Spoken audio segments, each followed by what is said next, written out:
Hello everyone, this is me Dr. Deepa Rawat once again with aphorism 29 which is very important aphorism क्योंकि इससे questions भी बहुत सारे आते हैं और वाइवा में भी पूछा जाता है, साथ साथ में एमसीक्यूज भी बहुत सारे इससे बन सकते हैं.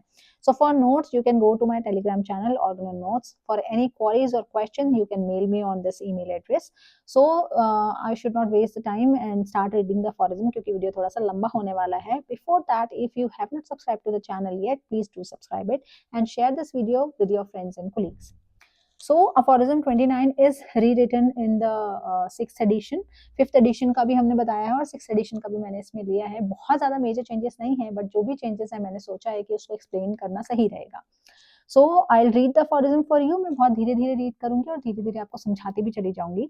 अब यहाँ पर डॉक्टर हेनमन बात कर रहे हैं उन डिसीजेस की which are not in the domain of surgery. ठीक है, डॉक्टर हेनमन ने कभी भी नहीं कहा कि सर्जिकल केसेस भी हम सही कर सकते हैं या फिर जिन केसेस में सर्जरी की जरूरत है उनको भी आप होम्योपैथी दो. तो he is very clear, he was intellectual, तो ही वाज वेरी क्लियर कि मुझे कौन से मेरे डोमेन में चीजें आती हैं, कौन सी डिसीजेस आती हैं और कौन सी नहीं आती. तो सर्जरी में उन्होंने हमेशा ये बोला है जो एक्सपर्ट है सर्जरी का उसको आप प्रेफर कर दो केस, है ना. लेकिन जो डिसीजेस ट्रूली सर्जिकल नहीं है और सर्जरी के डोमेन से बिलोंग नहीं करती हैं, मैं उन डिसीजेस की बात कर रहा हूँ. These are we called dynamical diseases. ठीक है, तो डायनेमिकल डिसीजेस के बारे में बात कर रहे हैं डॉक्टर हेनमन. अब as every disease depends only on peculiar morbid derangement of our vital force. और हमको पता है कि dynamic disease is always the derangement of our vital force. अब vital force की derangement कैसे हो रही है? कुछ sensations और functions हमारी body में खराब हो रहे हैं जिसकी वजह से हमको पता चल रहा है कि हमारी vital force derange हुई है. अब हमें एक होम्योपैथिक क्योर करनी है, हमें एक होम्योपैथिक मेडिसिन देनी है. तो जो हमारी vital force derange हो गई है नेचुरल डिसीज से is accomplished by administration of medicinal agent selected on account of an accurate similarity of symptoms. अब ये हमको पता है कि अगर हमको कोई डायनेमिक डिजीज क्योर करनी है विद होम्योपैथिक मेडिसिन तो हमें वाइटल फोर्स जो डिरेंज हो गई है नेचुरल डिसीज से उसको हमको कैसे ठीक करना है, हमको एडमिनिस्टर करनी पड़ेगी एक मेडिसिनल एजेंट और उस मेडिसिनल एजेंट को हमको सिलेक्ट कैसे करना है on the basis of similarity of symptom. तो यहाँ तक समझ में आ गया, इसमें कोई मतलब कोई कंफ्यूजन नहीं होना चाहिए. तो फर्स्टली डॉक्टर हेनमन बोलते हैं कि हमारे जो सर्जिकल डिजीजेस नहीं है वो डायनेमिक डिजीजेस हैं और उनको हमको क्योर करना है, ठीक है, बाय होम्योपैथिक मेडिसिन. अब होम्योपैथिक मेडिसिन सिलेक्ट कैसे करनी है, सिलेक्शन कैसे होना चाहिए उनका, selected on the basis of, ठीक है, टोटलिटी ऑफ सिम्टम. ठीक है, टोटलिटी ऑफ सिम्टम इसमें हमको सिलेक्ट करना है. अब जो हमारी मेडिसिनल डिसीज रहेगी इट इज समवट स्ट्रॉन्गर, वरना तो कोई काम ही नहीं है उसका. यही हमने पढ़ा है कि हमारी जो मेडिसिनल डिजीज होती है उसको स्ट्रॉन्गर होना चाहिए, सिमिलर होना चाहिए और आर्टिफिशियल मॉर्बिफिक अफेक्शन को प्रोड्यूस करना चाहिए, तभी वो सही कर पाएगा. यानी आर्टिफिशियल मॉर्बिफिक एजेंट यानी आर्टिफिशियल मॉर्बिफिक डिजीज मतलब कि जब आप उस मेडिसिन को हेल्थी ह्यूमन बीइंग पे दो तो वो सिमिलर काइंड ऑफ सिम्टम्स को प्रोड्यूस करना चाहिए. बट डिफरेंस सिर्फ एक होता है कि हमारी जो मेडिसिन होती है वो स्ट्रॉन्गर नेचर की होती है थोड़ी सी. ठीक है, अब वो क्या काम करेगी, जब आप ऐसी मेडिसिन को दोगे तो वो पुश करेगी वाइटल फोर्स में से वीकर सिमिलर नेचुरल डिजीज को हटा देगी against which the instinctive vital force now merely, ठीक है, मेडिसिनल डिजीज. अब हमारी जो वाइटल फोर्स बची, क्योंकि हमारी जो मेडिसिन है उसने तो नेचुरल डिसीज को हटा दिया है, साइड कर दिया है. अब क्योंकि हमारी वाइटल फोर्स के पास सिर्फ ऐसी डिसीज बची जो मेडिसिन से प्रोड्यूस की गई है, ऑल्दो वो डिसीज हमारी स्ट्रॉन्गर डिग्री की है, फिर भी इजीली हमारी वाइटल फोर्स इसको हटा सकती है. हमारी वाइटल फोर्स नेचुरल डिसीज को नहीं हटा सकती बट मेडिसिनल डिसीज को आराम से हटा सकती है. Is then compare to direct and increased amount of energy. ठीक है, अब हमारी वाइटल फोर्स की एनर्जी बढ़ती है, इसकी जो मेडिसिन की एनर्जी है वो बड़ी है but on the account of shorter duration of the action. लेकिन हमको पता है कि हमारी मेडिसिन का एक्शन तो शॉर्ट ड्यूरेशन का ही है. हमने एक डोज दी, ज्यादा से ज्यादा कितना काम करेगी वो, 1 दिन 2 दिन 4 दिन 5 दिन, इससे ज्यादा तो नहीं करने वाली. ठीक है, of the medicinal agent and now morbidly affected. अब हमारी मेडिसिन अफेक्ट कर रही है वाइटल फोर्स को. The vital force soon overcome this, लेकिन वाइटल फोर्स 2-4-5 दिन में तो इससे ओवरकम कर ही जाएगी क्योंकि इसका एक्शन खत्म हो जाएगा. And as it was is the first instance relieved from the natural morbific affection. अब यही है जब पहली बार हमारी वाइटल फोर्स रिलीव हो गई है नेचुरल डिसीज से, so it is now freed from the substituted artificial medicine.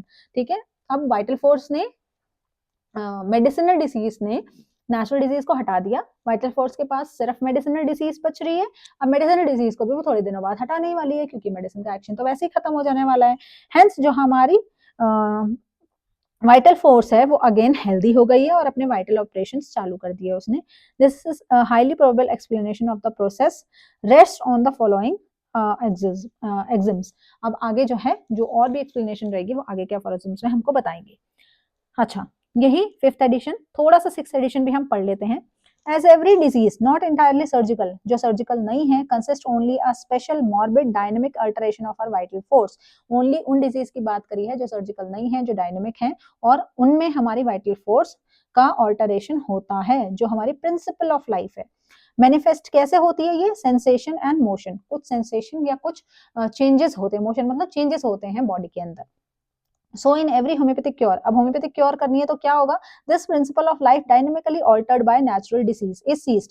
अब होम्योपैथिक क्योर करनी है तो नेचुरल डिसीज को रुकना पड़ेगा, हमारी मेडिसिन को देने के बाद नेचुरल डिसीज सीज हो जाएगी through the administration of medicinal potency selected exactly. अब हमने सिलेक्ट कैसे करी है? सिम्टम सिमिलैरिटी के बेस पे, जो कि स्ट्रॉन्ग रहेगी, सिमिलर रहेगी और आर्टिफिशियल डिजीज मैनिफेस्टेशन को प्रोड्यूस करेगी। But this is the feeling of the natural weaker dynamic disease manifestation ceases.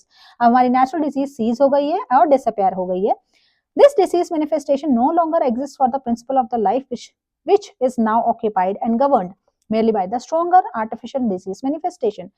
अब जो भी हमारे पास बचता है वो हमारी artificial disease बचती है, vital force के पास सिर्फ stronger artificial disease manifestation बचती है। This artificial disease manifestation has soon spent its force and leaves the patient free from the disease.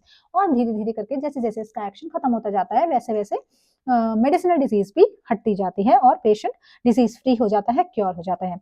The dynamics दस फ्रीड, डायनेमिक्स यानी हमारी वाइटल फोर्स फ्री हो गई है और कंटिन्यू कर सकती है अपनी लाइफ प्रोसेसेस को और हेल्थ स्टेट में कन्वर्ट हो गई है। This is mostly probable process rest upon the following propositions. अब आगे जो होगा वो हम आगे के फॉर्म्स में बात करेंगे।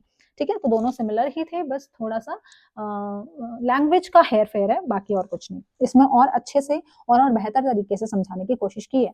This is the explanation. Theme of the aphorism is modus operandi, जो अफोरिज्म 29 में तो दिया ही है, अफोरिज्म 148 में भी इसके बारे में बात करी गई है। तो ये बहुत छोटा सा एक्सप्लेनेशन है इसका। वैसे तो मैंने कोशिश की है कि रीडिंग में ही आपको सब समझ में आ जाए, बट फिर भी अगर नहीं आता तो इस बार इसको है ना बहुत सिंपल वर्ड्स में बताया, इसको आप पढ़ सकते हैं। अब एक यहाँ पे फुटनोट भी है हमारा, 6th एडिशन में तो नहीं है, 5th एडिशन में है। सो दिस इज हमारा फुटनोट, इसके बारे में हम थोड़ी सी जानकारी लेंगे, थोड़ी सी बात करेंगे। फुटनोट में भी ज्यादा कुछ नहीं है, फुटनोट में सिर्फ ये बताया है डॉक्टर हैनिमन ने कि हमारी जो मेडिसिनल डिसीज है, ठीक है, वो स्ट्रॉन्ग है, हम सबको ही पता है, और नेचुरल डिसीज है वो वीक है ना। लेकिन फिर भी वाइटल फोर्स इसको नहीं हटा पाता, नेचुरल डिसीज को नहीं हटा पाता, मेडिसिनल डिसीज को आराम से हटा पाता है। क्यों ऐसा? अब इसका आंसर सिर्फ यही है क्योंकि नेचुरल डिसीज लॉन्ग स्टैंडिंग होती है ना। ठीक है, अगर क्रॉनिक डिजीज आपको चल गई, पड़ गई, तो वो लंबे समय तक because of the miasm, psora, syphilis and sycosis होने की वजह से लॉन्ग स्टैंडिंग रहती है, लंबे समय तक वाइटल फोर्स को अफेक्ट करती है और वाइटल फोर्स से छुटकारा नहीं पा पाती। ठीक है, लेकिन मेडिसिनल डिजीज हमारी शॉर्ट ड्यूरेशन की होती है। ठीक है, थोड़े टाइम, 2-4-5 दिन इसका एक्शन रहता है और उसके बाद ये अपने आप चली जाती है, तो वाइटल फोर्स इससे भी फ्री हो जाती है।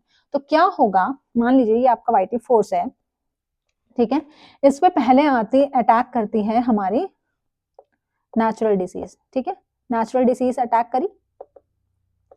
अब हमने बोला है कि हमको तो इसको नेचुरल डिसीज को फ्री करना है, तो ये ऐसे अपने आप तो जाएगी नहीं क्योंकि लॉन्ग स्टैंडिंग है और सोरा, सिफिलिस, साइकोसिस है इसके अंदर। तो अब हम डालेंगे इसके अंदर एक मेडिसिनल डिसीज जो कि फॉल्स डिसीज है, आर्टिफिशियल डिसीज है। मेडिसिनल डिसीज हमने डाली, अब मेडिसिनल डिसीज ने इसको पुश करा और इसको बाहर की तरफ फेंक दिया। अब आपकी वाइटल फोर्स के अंदर, वाइटल फोर्स के पास सिर्फ और सिर्फ क्या रही? नेचुरल डिसीज, ओ सॉरी मेडिसिनल डिसीज, है ना। सिर्फ रही मेडिसिनल डिसीज। अब मेडिसिनल डिसीज तो थोड़े टाइम बाद हटने ही वाली है, उसका तो एक्शन खत्म होने ही वाला है क्योंकि डोज बहुत ज्यादा स्मॉल है और उसका शॉर्ट ड्यूरेशन है, तो वो जाने ही वाला है। तो इस तरीके से ये प्रोसेस है, हमारी जो मेडिसिन है वो इस तरीके से काम करती है और इस तरीके से हमारी वाइटल फोर्स को फ्री करती है नेचुरल डिसीज से और उसको हील करती है और हेल्दी स्टेट में वापस लेके आती है और पेशेंट को क्योर कर देती है। तो यही बताया है अफॉरिज्म इस फुट नोट में, ठीक है। और ज्यादा कुछ है नहीं क्योंकि इसको सब्सटीट्यूट करती है, फॉर्मर नेचुरल डिसीज को ले लेती है। अब हमारी vital force substituted in the place of the former natural morbific affection, by which means the vital force then remain merely medicinally ill. मतलब बाद में अब इसमें क्या हो गया, सिर्फ मेडिसिनल डिसीज बची है बट शॉर्ट ड्यूरेशन के लिए फिर वो चली जाती है। अब डॉक्टर हैनीमैन यहाँ पे ये भी कह रहे हैं the cure of the disease of many years duration, बहुत समय से जब तक हमारी होम्योपैथी का डिस्कवरी नहीं हुई थी उससे पहले भी नेचुरल तरीके से डिसीजेस क्योर की जाती थी, जो हमें अफॉरिज्म 46 में बताया गया है, by the occurrence of small pox and measles. ठीक है, दोनों अपना अपना कोर्स रन करते हैं थोड़े थोड़े टाइम के बाद और दोनों एक दूसरे को हील करते हैं और इसी process are the processes of the similar character. और इसी तरह से पहले भी डिसीजेस क्योर होती थी और अभी भी होम्योपैथी में वही नेचर्स लॉ लगा के हम डिसीजेस को क्योर करते हैं। So this is about aphorism number 29. The theme of aphorism 29 is modus operandi, जिसमें बात करी गई है कि किस तरह से हमारी मेडिसिन एक्ट करती हैं और हमारे वाइटल फोर्स को फ्री करती हैं। इससे रिलेटेड कोई भी क्वेश्चन रहे तो प्लीज आप पूछ लेना। आप कमेंट सेक्शन में भी पूछ सकते हो, ईमेल करके भी पूछ सकते हो, आप डायरेक्टली मेरे टेलीग्राम चैनल पे भी मुझसे पूछ सकते हो। But this aphorism you have to learn by your heart, मतलब वर्ड टू वर्ड नहीं याद करना, बट इसका जो एक्सप्लेनेशन रहेगा क्योंकि उसको आपको लिखना रहेगा तो वो याद कर लेना। अफॉरिज्म 29 और 148 जरूर याद रखना कि इन दोनों में मोडस ऑपरेंडी के बारे में बात की है। मैं कोशिश करूंगी कि 29 के बाद डायरेक्ट एक बार 148 में बता दूं ताकि दोनों में क्या डिफरेंस है और क्या क्या अलग अलग चीजें बताई गई हैं वो उसके बारे में भी हम बात कर लें। So thank you so much for the patient listening and I see you all in the next video.